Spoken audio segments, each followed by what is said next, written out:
قصة الانهيار الدراماتيكي للعملة الجزائرية. يا ترى إيش اللي حصل بالضبط وراء هذا السقوط؟ خلونا نبدأ بالرقم اللي هو أساس القصة كلها، 300. هذا هو عدد الدينارات اللي لازم تدفعها عشان تأخذ يورو واحد بس في السوق الموازية. يعني هذا الرقم لحاله يورينا حجم الأزمة.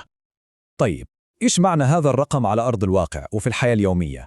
حسب المادة المصدرية اللي نعتمد عليها، التأثيرات عميقة جدا ومباشرة. المصدر يرسم لنا صورة مؤثرة جدا. تخيل إنك تحتاج رزمة كاملة من الفلوس عشان تشتري أغراض بسيطة ما تتعدى قيمتها $16. هذا يوضح بشكل فوري كيف العملة فقدت قيمتها الشرائية تماما. وهنا التحليل يطرح سؤال محوري ومهم: هل اللي يصير هذا مجرد حدث اقتصادي طبيعي؟ ولا في شيء ثاني وراه، يمكن حتى تكون فيه نية مبيتة؟ الرواية الرسمية زي ما وردت في الفيديو المصدر تحاول تقارن أداء الدينار بعملات ثانية. خلونا نشوف هذه المقارنة عن قرب. لكن المصدر يقول إن هذه المقارنة مضللة تماماً. ليش؟ لأن الأسباب مختلفة جذرياً. يعني الصين واليابان تخفض قيمة عملاتها عشان تعزز صادراتها الضخمة، أما في الجزائر حسب التحليل نفس الشيء يؤدي إلى نتيجة عكسية، يخلي الواردات الأساسية أغلى بكثير ويزيد من فقر الناس. وهذا يوصلنا للنقطة المحورية والمثيرة للصدمة في المصدر: إن هذا الانهيار ما هو صدفة، بل يوصف بأنه جريمة اقتصادية متعمدة. طيب، على أي أساس بني هذا الاتهام الخطير؟ الحجة تستند على سلسلة من الملاحظات والقرارات.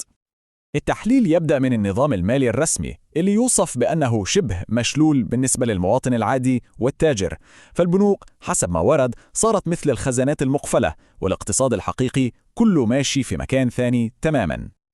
التقرير يتكلم عن نمط من السياسات اللي يوصفها بأنها متقلبة ومتناقضة وتزيد الطين بلة. مثلا يتم رفع منحة العملة السياحية فجأة، وهذا يزيد الطلب على العملة الصعبة في السوق السوداء. بعدين يسمحون باستيراد السيارات، وفجأة يرجعون يمنعونه، وهذا يسبب حالة من الفوضى ويدفع الناس لتهليب العملة. وكل هذه القرارات اللي تصير فوق إلها عواقب مباشرة ومدمرة على حياة الناس اليومية. تحليل يرسم لنا صورة واقعية وصعبة للوضع، حيث الناس يقضون أيامهم واقفين في طوابير طويلة جدا عشان بس يحصلوا على احتياجاتهم الأساسية. هذه الصورة لوحدها تعكس عمق الأزمة. والمشكلة ما هي بس في الكماليات، لا، النقص يطال أبسط مقومات الحياة اليومية: الحليب، السكر، العدس، كلها صارت صعبة المنال للكثيرين، وهذا يحول الحياة اليومية إلى صراع مستمر. وهذه الحكاية القوية من المصدر يمكن تلخص كل شيء. لما يوصل الأمر إن منديل ورقي قيمته تصير أعلى من قيمة عملة بلدك، هذا يعبر عن فقدان ثقة عميق جدا. وأخيراً، عشان يدعم التحليل وجهة نظره حول الأولويات المضللة، يستعرض مجموعة من الأرقام. المصدر يضع هذه الأرقام جنباً إلى جنب عشان يثير التساؤل: هل الموارد تذهب للمكان الصحيح؟ هو يقارن بين الإيرادات الحكومية الضخمة من جهة، وبين حجم الإنفاق على تسلح وأجندات سياسية أخرى من جهة ثانية. كل هذا والدين العام مستمر في الارتفاع. ونختم هذا العرض بالسؤال الأخير والمثير للجدل ليطرح المصدر نفسه: في النهاية، من سيحاسب على هذا الانهيار؟ سؤال يتركنا نفكر في كل العواقب اللي تم عرضها في هذه القضية.